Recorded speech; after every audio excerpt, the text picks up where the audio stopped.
Hello and welcome to Chapter 20, Government Policies Towards the Foreign Exchange Market.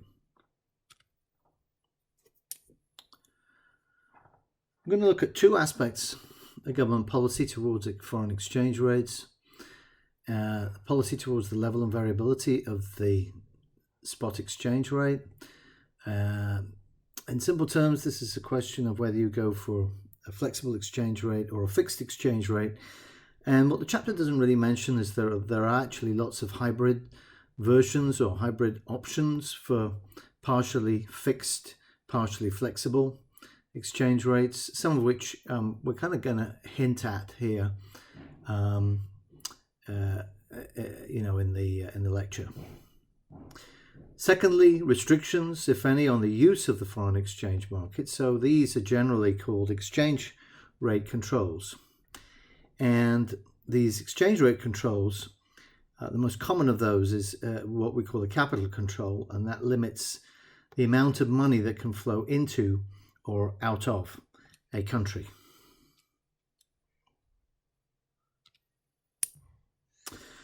So let's talk about floating exchange rates.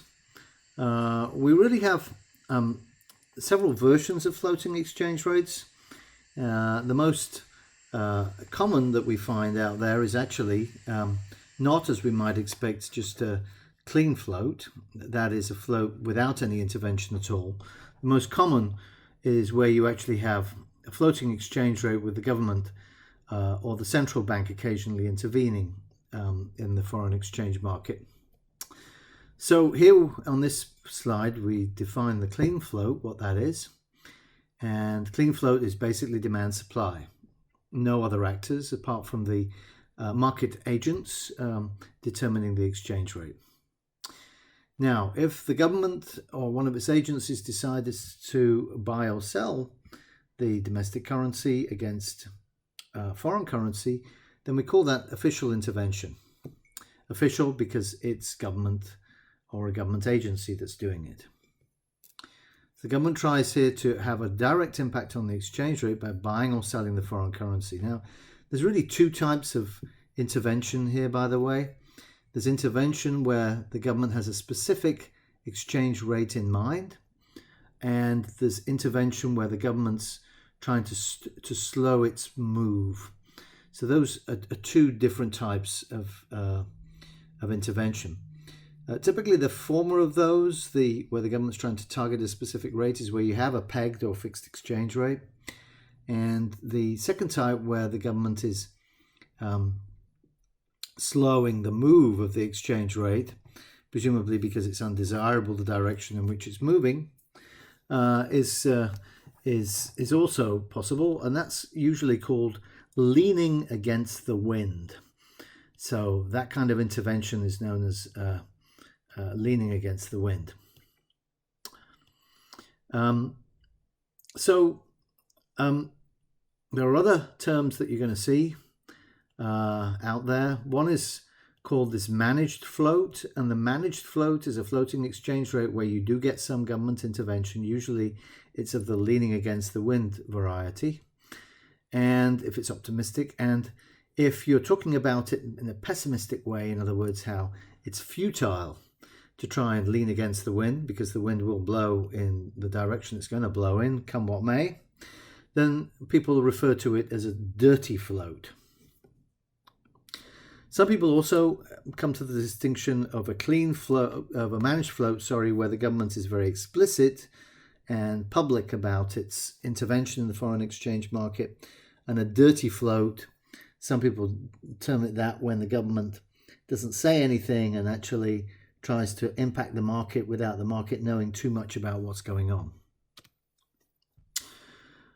Okay, those are the two flexible exchange rates we're going to talk about today. The fixed exchange rate is where the government chooses the policy of a fixed specific level of the exchange rate, and then the government basically has to maintain that.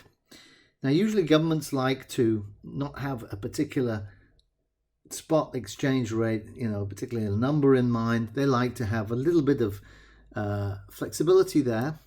So often governments will say it's this amount, or is this particular exchange rate plus or minus 1%, something like that, or 0.5%.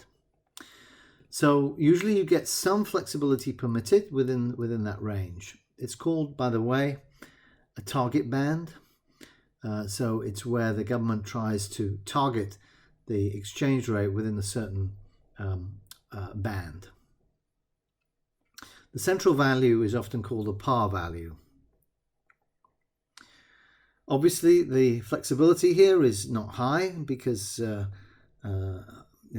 exchange rate can move to the limit of the band. When it moves to the limit of the band, the government really has to do something. Otherwise, has no choice. Otherwise, the exchange rate is going to move outside of that band. Now, if you're going to go for a fixed exchange rate, there's obviously the issue of what you fix to. So, do you fix to a commodity such as gold? That used to be the case, by the way, historically. So if we look back to the 19th century, the 1800s, you'll see that most currencies were fixed to a precious metal of some kind, often gold. Do you fix to the single currency, such as the dollar or the euro? Those are the two most common currencies which currencies fix to. Or do you go to a basket of currencies? Now, some countries fix to a basket of currencies, and there's one already that's ready-made, and that's the special drawing right, or the SDR, which is issued by the IMF, the International Monetary Fund, and that's a combo of the 5 major currencies in the world.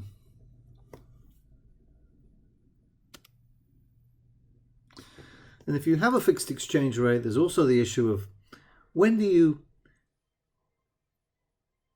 change the fixed exchange rate? Nearly all fixed exchange rates don't remain fixed forever, and that's the first comment there. Never. Then you've got a permanently fixed rate. That's not credible. It's not credible for the following reason. There's always going to be some kind of shock hitting the economy, and sometimes that shock can necessitate a realignment of the exchange rate to a different level. So nearly all exchange rates that are fixed end up moving at some point. Some stay fixed for a very long period of time. So for instance, the Hong Kong dollar is fixed to the US dollar. It hasn't changed in a long time. But that doesn't mean to say it won't change. There could be some circumstance beyond the riots that we've seen in Hong Kong in the last year, which would prompt the Hong Kong dollar exchange rate to change. We could have a fixed rate changing occasionally. That we would call an adjustable peg.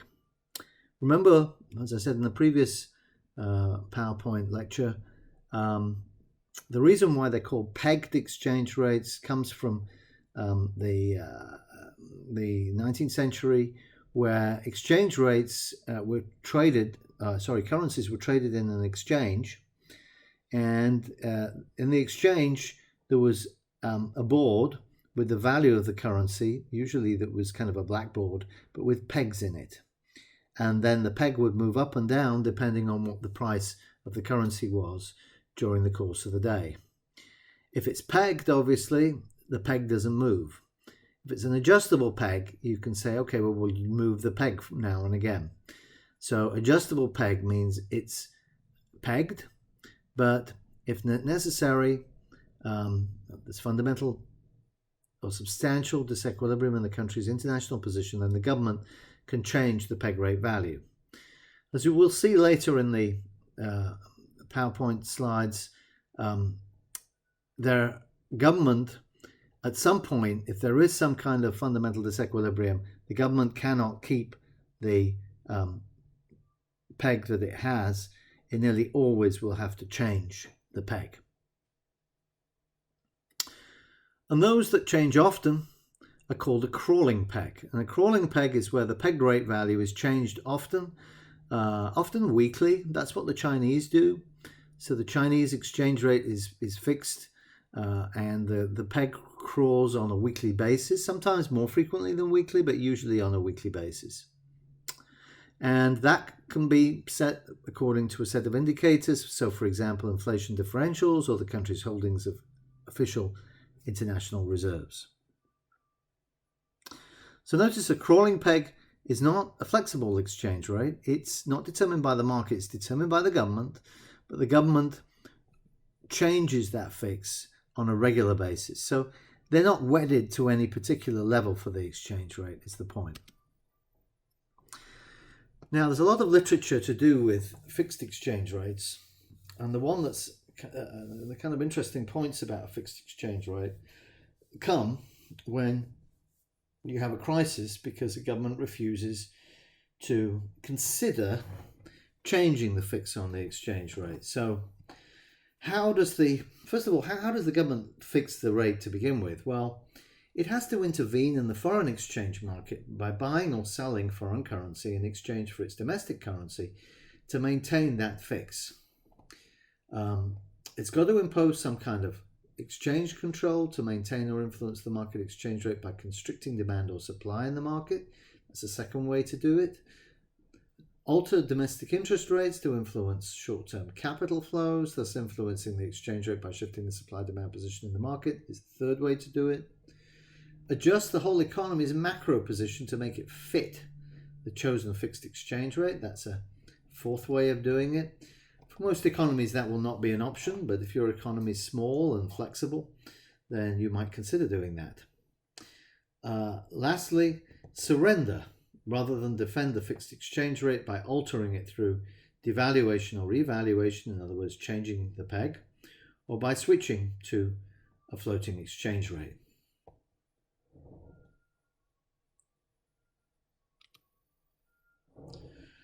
So now let's look at how the government actually defends any particular fixed rate. We're going to look at defending against depreciation, defending against appreciation, temporary disequilibrium, or a disequilibrium that's not temporary. So here we're going to consider the Mexican peso, and let's say it might be a different peso, by the way. It might be the Argentinian peso. I'm not sure which peso it is, but some peso anyway per dollar. So you can see that on the vertical axis. And the band for this currency is between 24 and 26. And you can see a dotted line representing the midpoint of that band, 25 there. And that was where the government would like the exchange rate to be. Now, let's say that the actual free market level would be 28. But the market's already pushed the fixed exchange rate or the exchange rate within the fixed exchange rate band from 25 to 26. Now at 26 you can see that there's an excess demand for dollars. This is demand for dollars and supply of dollars. In other words, people want dollars and they don't want the currency concerned, which would be the peso. Okay, so the dollar's already gone to its limit against the peso, which is 26, and the government has to do something about it. It can't let it go to 28. So the government has to fill the gap. In other words, the government has to come in, and if you can look at the horizontal axis, you can see it's going to have to basically buy $3 billion worth of its own currency, and basically that means sell $3 billion worth of foreign currency. Okay, so in other words, what it's doing is it's buying up its own currency. Buying up its own currency and therefore for supplying the demand to the market that the market wants of dollars. So that basically keeps the market stable because the government has come in and the government spent $3 billion in order to make sure that the exchange rate settles and doesn't kind of go out of its band at 26. Here's the long description of that. So the country's monetary authority intervenes by buying its own currency and selling foreign currency. Now there's some implications of that, as we're going to see in a minute. But the what is actually the authority going to sell? Well, it's going to sell what we call its official international reserve assets. And there are four major components to any country's official reserve assets.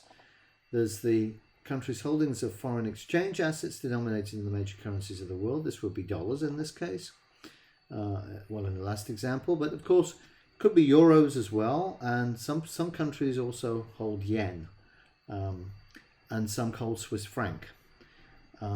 Monetary authorities try to hold stable currencies, and at the moment one of the most stable currencies is the Swiss franc. It's more stable than the dollar, so you see quite a few countries holding Swiss francs. Not a lot of Swiss francs, but some Swiss francs in their portfolios. The country's reserve position with the IMF. The IMF is the International Monetary Fund, and countries can draw on their reserves with the IMF if they want to defend their currency. The country's holdings of special drawing rights, or SDRs, now those are issued by the IMF and they are composite currencies, so the government can come in and sell some of those. And then lastly, and this is not very liquid at all, but the holdings of gold. And to do that, of course, the country would have to sell some of its gold for dollars, and then it would have dollars to basically intervene. Another way of thinking about this from the chapter on balance of payments is the monetary authority is therefore financing the country's deficit in its official settlement balance. So these transactions will go into the balance of payments, of course. Now, as the central bank or monetary authority buys that domestic currency, there's going to be an impact on the domestic money supply. Because what's happening is that dollars that are out there being held by the general public and financial institutions, private financial institutions, will now be in the hands of the central bank. So they will no longer be in circulation.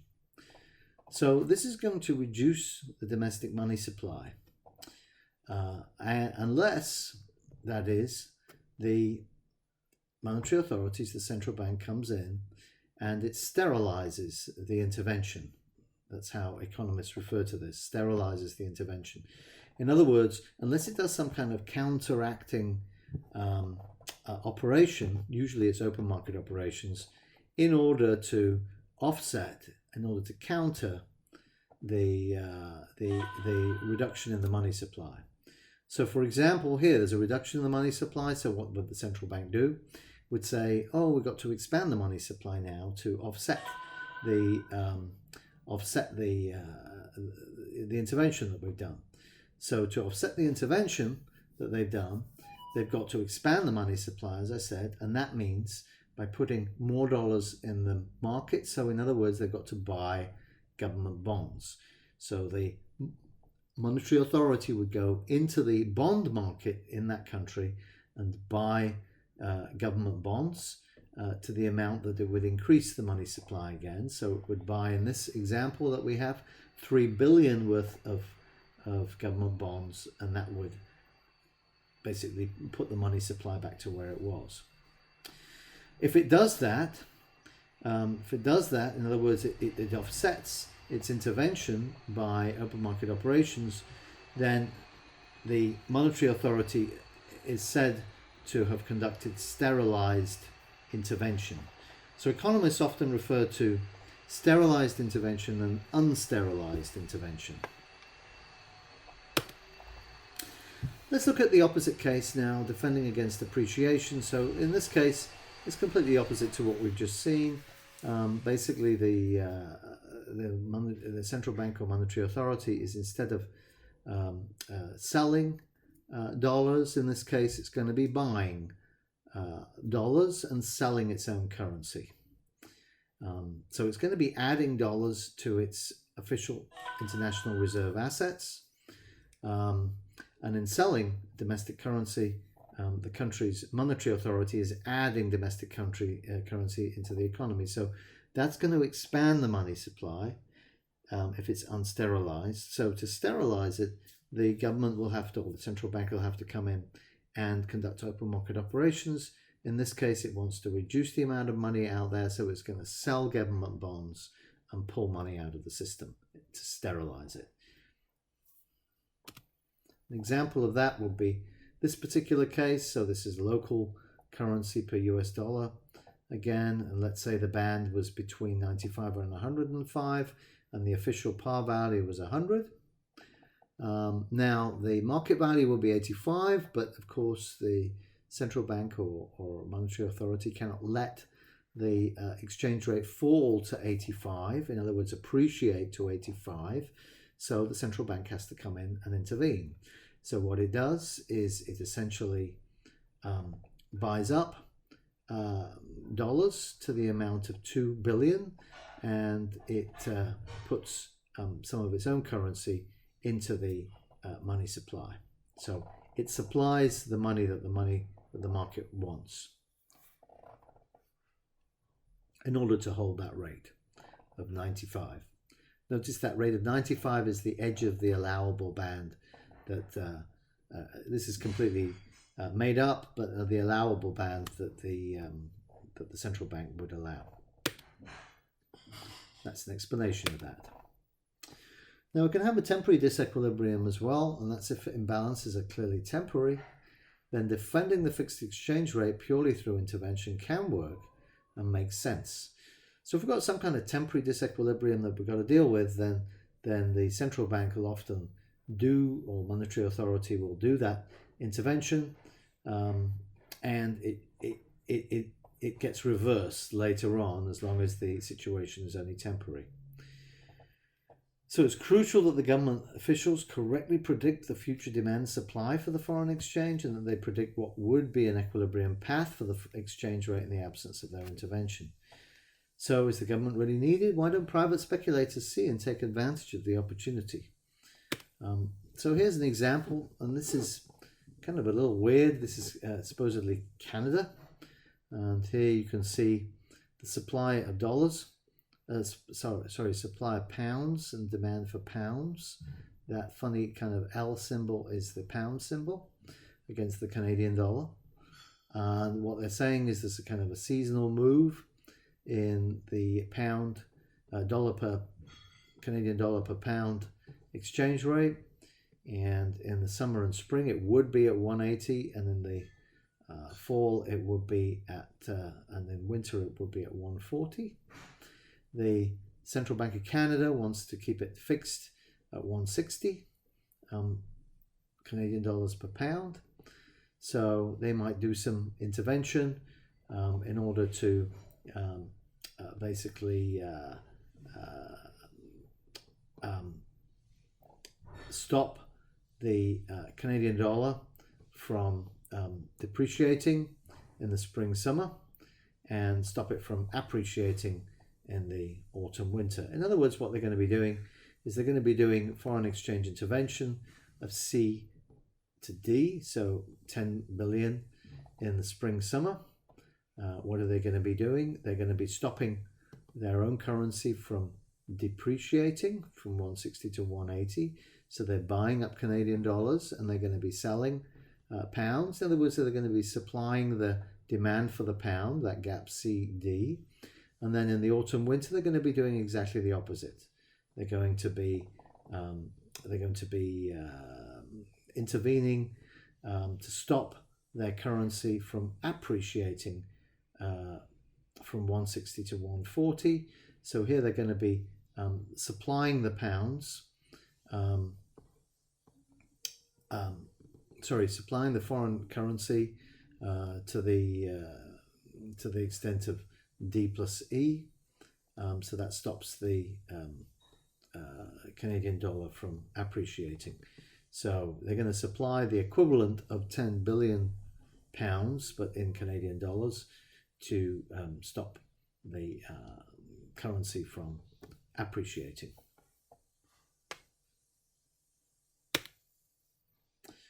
And here's the explanation of that. By the way, this imagines deficits. So deficits and surpluses of the trade balance. Now, most commonly, though, we find that we get disequilibrium that's not temporary. So if the domestic currency is facing pressure towards depreciation because of an ongoing overall payments deficit, payments on the balance of payments, of course, the authority is going to have to continually intervene to sell foreign currency, buy its own currency up. And at some point, the game is up, and basically the monetary authority or central bank will run out of reserves, in which case they will have to basically realign the currency. In other words, they'll have to adjust it. In other words, they'll probably have to devalue the currency in this case.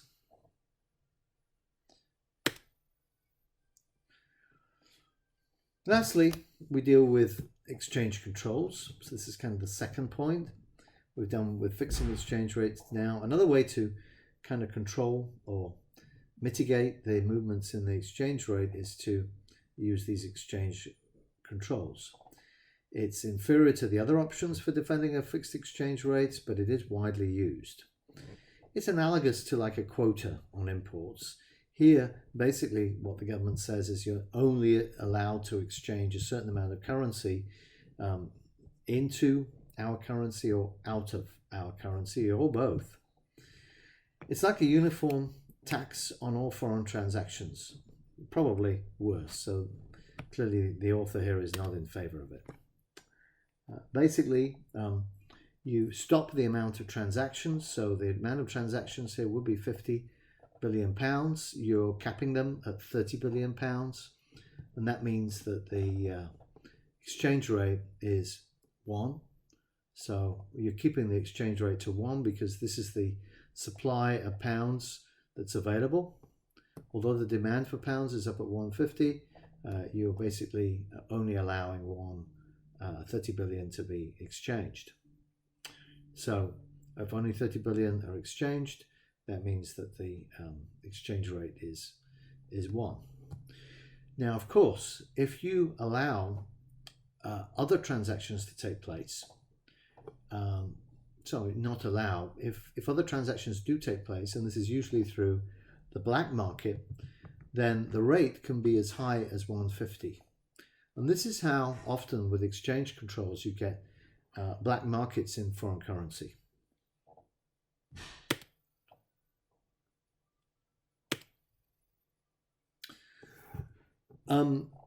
Now, there's a loss here, obviously, a welfare loss of that area CEA in the diagram. So let's go back to the diagram, show you. CEA is going to be the welfare loss here.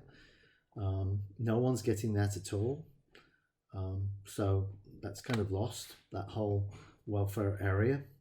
So there's some consumer surplus lost and some producer surplus lost as well.